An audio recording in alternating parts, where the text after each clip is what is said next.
Suji. Welcome to Nila treasure. Comment section open பண்ணாலே அக்கா study tips சொல்லுங்க, ஸ்டடி டிப்ஸ் சொல்லுங்க தான் ஃபுல் மெசேஜ் இருக்கு. அதனால தான் இன்னைக்கு ஒரு ஷார்ட் அண்ட் ஸ்வீட்டா 6 ஸ்டடி டிப்ஸோட வந்திருக்கேன். அதுலயும் 6th ஒன் நான் மோஸ்ட்லி ஃபாலோ பண்ற ஸ்டடி டிப்ஸ் தான் உங்க கூட ஷேர் பண்றேன். ஓகே, டைம் வேஸ்ட் பண்ணாம வீடியோக்குள்ள போலாம்.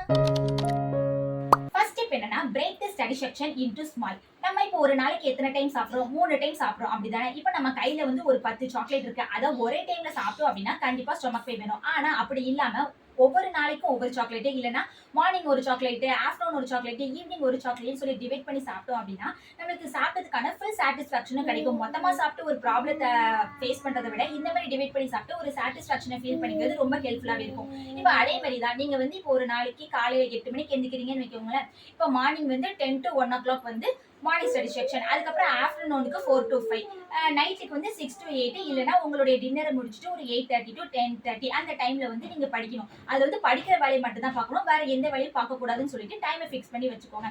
இது நீங்க வந்து எக்ஸாம்க்கு முன்னாடி தான் மோஸ்ட்லி படிப்போம். எக்ஸாம்க்கு முன்னாடி உட்காந்து ஒரு 10 to 12 hours உட்காந்து ஃபுல் ஃபோக்கஸோட படிக்கிறது ரொம்ப கஷ்டமா இருக்கும். கண்டிப்பா நம்ம ஷாலோ ஸ்டடி தான் பண்ணுவோம். அந்த மாதிரி படிக்கிறத விட நம்மளுக்கு கொடுத்துக்கப்பட்டிருக்க ஒரு 2 ஹவர்ஸ்லயோ 1 ஹவர்ஸ்லயோ ஃபுல் ஃபோக்கஸோட படிச்சீங்க அப்படின்னா அது வந்து உங்களுக்கு படிக்கிறதுக்கு ரொம்ப ஈஸியாவே இருக்கும்.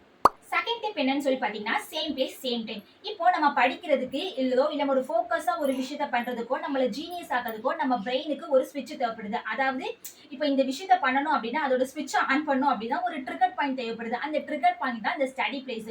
நம்ம வீட்டில் வந்து நிறைய ரூம் இருக்கும் இல்லையா, ஏதாவது ஒரு கார்னர் பிளேஸ் எடுத்துக்கோங்க. அதுல உங்க படிக்கிறதுக்கு தேவையான புக்ஸ், நோட்டு, தண்ணி பாட்டில் எல்லாத்தையும் எடுத்து வச்சுட்டு போய் அமைதியா உட்காந்துக்கோங்க. ஆல்ரெடி நம்ம டைம் செட் பண்ணி வச்சுட்டோம், இந்த டைம்ல தான் படிக்கணும்னு சொல்லிட்டு. ஸோ அந்த டைம்ல அதே பிளேஸ்ல டெய்லி போய் உட்காந்து படிங்களேன். நம்ம மைண்ட் ஆட்டோமேட்டிக்கா ட்ரிகர் ஆகி ஓகே இது இப்போ வந்து படிக்கிற டைம், ஸோ நம்ம படிக்க தான் செய்யும் சொல்லிட்டு அதுவே அதோட ஸ்விட்சை ஆன் பண்ணி விட்டுரும். ஸோ நம்ம ஃபுல் ஃபோக்கஸோட உட்காந்து படிச்சா மட்டுமே போதுமானதா இருக்கும். அந்த மாதிரி படிக்கும்போது உங்களுக்குள்ளே ஒரு கோல் செட் பண்ணிக்கோங்க. இப்போ நம்மளுக்கு கொடுத்துருக்க ஒரு 2 ஹவர்ஸ்ல இந்த டாபிக் எல்லாம் முடிச்சாகணும் அப்படின்னு சொல்லிட்டு ஒரு கோல் ஃபிக்ஸ் பண்ணிட்டு படிச்சீங்க அப்படின்னா ஓகே நம்ம இதை முடிக்கணுங்கிற ஒரு இதுலயே நம்ம ஃபுல் ஃபோக்கஸோட படிக்க ஆரம்பிப்போம். அதுக்கப்புறமா தேர்ட் டிப் என்னன்னு சொல்லி பார்த்தோம்னா, output is greater than input. இப்போ வந்து நீங்க படிக்கிறீங்க, புக்கை ஓபன் பண்றீங்க, உட்காந்து நல்லா படிக்கிறீங்க, படிச்சு முடிச்சுட்டு நாளைக்கு எக்ஸாம், புக்கை க்ளோஸ் பண்ணிட்டு போய் எக்ஸாம் ஹால்ல போய் உட்காடுறீங்க, கொஸ்டின் பேப்பர் கையில கிடைக்குது, பாக்குறீங்க, பார்த்தோன்னு இந்த கொஸ்டின் எல்லாம் எங்கேயோ படிச்ச மாதிரி இருக்கே, ஆன்சர் எல்லாம் தெரியுமேன்னு சொல்லி தோணும். ஆனா அந்த டைம்ல நம்ம மைண்டுக்கு ஒரு ஸ்டடி நிஷியா வந்து ஃபுல்லா எல்லாத்தையும் கொலாப்ஸ் ஆக்கி விட்டுரும். ஸோ அந்த மாதிரி பண்ணாம நம்ம படிக்கும்போது எல்லாத்தையும் நல்லா படிங்க. படிச்சதுக்கு அப்புறமா புக்கை க்ளோஸ் பண்ணிட்டு நம்ம என்ன படிச்சோம் அப்படிங்கிறத ஒன்ஸ் நீங்க சொல்லி பாருங்க, நீங்க எவ்வளவு தூரம் அண்டர்ஸ்டாண்ட் பண்ணிருக்கீங்கிறது உங்களுக்கு தெரிய வரும். அந்த மாதிரி பண்றது மூலமா எக்ஸாம் கால இந்த மாதிரி ஸ்டடி ஈஸியா வராமல உங்களுக்கு ரொம்ப ஹெல்ப்ஃபுல்லாவே இருக்கும். இப்போ பாத்தீங்கன்னா ஃபேக்ட், கான்செப்ட் அப்படின்னு சொல்லிட்டு 2 விஷயம் இருக்கு. ஃபேக்ட் அப்படின்னா என்னன்னா, இப்போ வந்து கம்ப்யூட்டரை யாரு கண்டுபிடிச்சா, யாரு டிஸ்கவர் பண்ணா அப்படிங்கிறது ஃபேக்ட். அதை வந்து நீங்க படிச்சீங்க அப்படின்னா அப்ப படிக்கும்போது உங்களுடைய ஷார்ட் மெமரியில அது ஞாபகம் இருக்கும். எக்ஸாம் முடிஞ்சதுக்கு அப்புறமாவோ இல்ல அதுக்கப்புறம் கொஞ்ச நாள் ஞாபகம் இருக்கும், அப்புறம் மறந்துடும். இது கான்செப்ட் அப்படிங்கிறது என்ன பாத்தீங்கன்னா, கம்ப்யூட்டர் என்ன மாதிரி ஒர்க் ஆகுது, என்ன மாதிரி இப்போ ஸ்விட்ச் ஆன் பண்ணோன்னா கம்ப்யூட்டர் எப்படி ஆன் ஆகுது, எங்கெங்கெல்லாம் ப்ராசஸ் ஆகி போகுது, அந்த மாதிரி உள்ளதை நீங்க கான்செப்டை இன்டெப்தா படிக்கும்போது அது உங்களுடைய லாங் டேர்ம் மெமரியில சேவ் ஆகிடும். அப்போ அதை நீங்க எப்போ கேட்டாலும் யார் கேட்டாலும் உடனே கடகடன்னு சொல்ல முடியும். மோஸ்ட்லி நீங்க படிக்கும்போது இந்த மாதிரி கான்செப்ட்லாம் படிக்கீங்க அப்படின்னா உங்க மனசுக்குள்ளே ஒரு விஷுவலைஸ் பண்ணிட்டு படிங்க. ஒரு விஷயத்தை விஷுவலைஸ் பண்ணீங்க அப்படின்னா கண்டிப்பா பறக்காது. இப்போ நீங்க ஒரு மூவி பாக்குறீங்க, அந்த மூவியை ஒருத்தவங்க ஸ்டோரியா நரேட் பண்றதை விட நீங்க போய் தியேட்டர்ல போய் பார்க்கும்போது அது உங்க மைண்ட்ல எவ்வளவு அழகா ரெஜிஸ்டர் ஆகுது. ஒரு 10 வருஷம் கழிச்சு கேட்டா கூட அந்த மூவியை பத்தி நம்ம கடகடன்னு எல்லாத்தையும் சொல்லுவோம். என்ன கான்செப்ட்ங்கிறத கரெக்டா சொல்லுவோம்.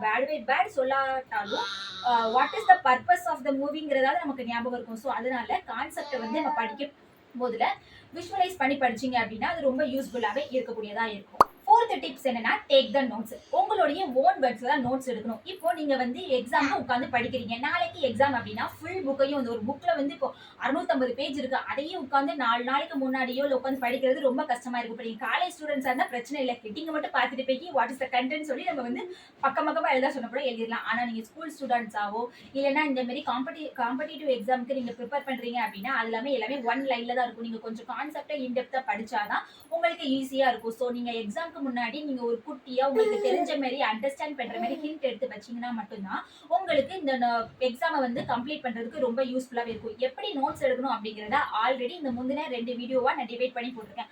அதுல நீங்க பார்த்து உங்களுக்கு வேணும் அப்படின்னா தெரிஞ்சுக்கோங்க. Fifth tips motivate your self. நம்ம சின்ன பிள்ளையா இருக்கும் போல அம்மா இந்த வேலையை செஞ்ச அப்படின்னா உனக்கு நான் சாக்லேட் தரேன் அப்படின்னு சொல்லிட்டு நம்மள மோட்டிவேட் பண்ணுவாங்க. இதே இது ஆஃபீஸ்ல நீங்க ஏதாவது ஒரு நல்ல விஷயத்த பண்ணி முடிச்சிட்டீங்க அப்படின்னா உங்களுக்கு ஒரு ப்ரமோஷனோ ஒரு ரிவார்டோ அந்த மாதிரி தருவாங்க.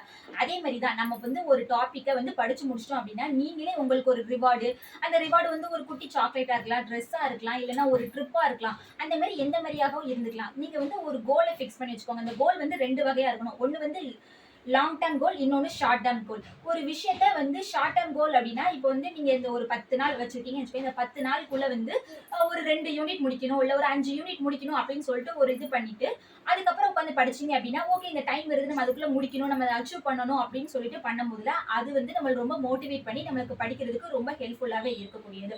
மோஸ்ட்லி மோட்டிவேஷன் இல்லை அப்படின்னா நம்மளுடைய பிரெயின் வந்து எந்த ஒரு விஷயத்தையும் சொல்லாம ரொம்ப டம்ப் பண்ணி எதுக்குடா இந்த இந்த புக்கை தொட்டோம், எதுக்குடா இந்த லைனுக்குள்ள போகணும்னு சொல்லிட்டு நம்மளையே உமக்கு ஒரு ஃப்ரஸ்ட்ரேஷன் வந்துடும். ஸோ இந்த மாதிரி எந்த ஒரு ஃப்ரஸ்ட்ரேஷனும் வரக்கூடாது அப்படின்னா என்னுடைய சேனலுக்கு வாங்க. என் சேனலில் இந்த மாதிரி நிறைய மோட்டிவேஷன் சொல்வேன். ஸோ அதனால கீழே உள்ள சப்ஸ்கிரைப் பட்டனையும் பெல் ஐக்கானையும் ஒரு டிங்னு தட்டி விட்டுட்டு வரக்கூடிய மோட்டிவேஷன் வீடியோஸ் எல்லாத்தையும் பார்க்கறதுக்காக வெயிட் பண்ணி பார்த்துக்கோங்க. நம்மளுடைய சேனல் வந்து இன்ஸ்டாகிராம்லயும் இருக்கு, டெலிகிராம்லயும் இருக்கு. அதோடைய லிங்க் எல்லாமே நான் வந்து என்னுடைய பயோல கொடுத்துருக்கேன். லைட்டா அதையும் போய் என்னன்னு சொல்லி செக் பண்ணி ஃபாலோ பண்ணி வச்சுக்கோங்க.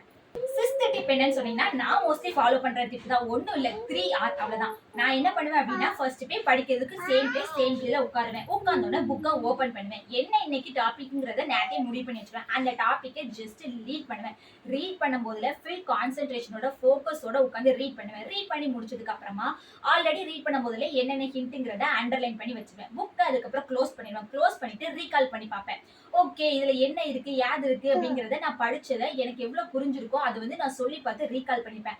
அதுக்கப்புறமா ரிவ்யூ பண்றது மீன்ஸ் நம்ம படிச்சிருக்கோமா இந்த இதை வந்து இந்த கான்செப்டை வேற எங்க கொண்டு போய் யூஸ் பண்ணலாம், இதே கான்செப்ட் வேற எங்கேயோ படிச்சமேன்னு சொல்லிட்டு கனெக்ட் பண்ணி பாக்குறது. இல்ல இது பின்னாடி எப்படி யூஸ் ஆகும், இதை வச்சு நம்மளுக்கு என்னதுன்னு சொல்லிட்டு ஒரு டயக்ராம் மாதிரி நானே ஒரு ரிவ்யூ பண்ணுவேன். ரிவ்யூ மீன்ஸ் என்னது, இப்போ ஒரு சாப்பாடை சாப்பிட்றீங்க, இது நல்லா இருக்கா நல்லா இல்லையா, இதனால என்ன யூஸ் பர்பஸ் அப்படின்னு சொல்லி பாக்குறோம்ல. ஸோ அதுதான் ரிவ்யூ. அந்த மாதிரி ரிவ்யூ எடுத்து படிச்சீங்க அப்படின்னா அது உங்களுக்கு என்னைக்குமே பறக்காம மனசுக்குள்ள நல்ல ஞாபகத்துல இருக்கும். மோஸ்ட்லி நம்ம ஷார்ட் டர்ம் மெமரியில இருக்கிறத விட லாங் டர்ம் மெமரியில நம்ம மைண்டுக்குள்ள எப்படி புகுத்தலாம் அப்படிங்கறத நீங்க யோசிக்கணும். நம்ம வந்து இப்ப படிச்சிட்டோம் ஓகே அப்படின்னு சொல்லிட்டு மூடி வச்சீங்க அப்படின்னா உங்களுக்கு எக்ஸாம் அப்போ வந்து கண்டிப்பா ஞாபகத்துல இருக்காது. ஸோ நம்ம படிக்கிறது எல்லாத்தையுமே லாங் டர்ம் மெமரிக்குள்ள கொண்டு போகணும். லாங் டர்ம் மெமரிக்குள்ள கொண்டு போறதுக்கு கண்டிப்பா விஷுவலைஸ் பண்ணி படிங்க. அது உங்களுக்கு ரொம்ப யூஸ்ஃபுல்லாவே இருக்கும்.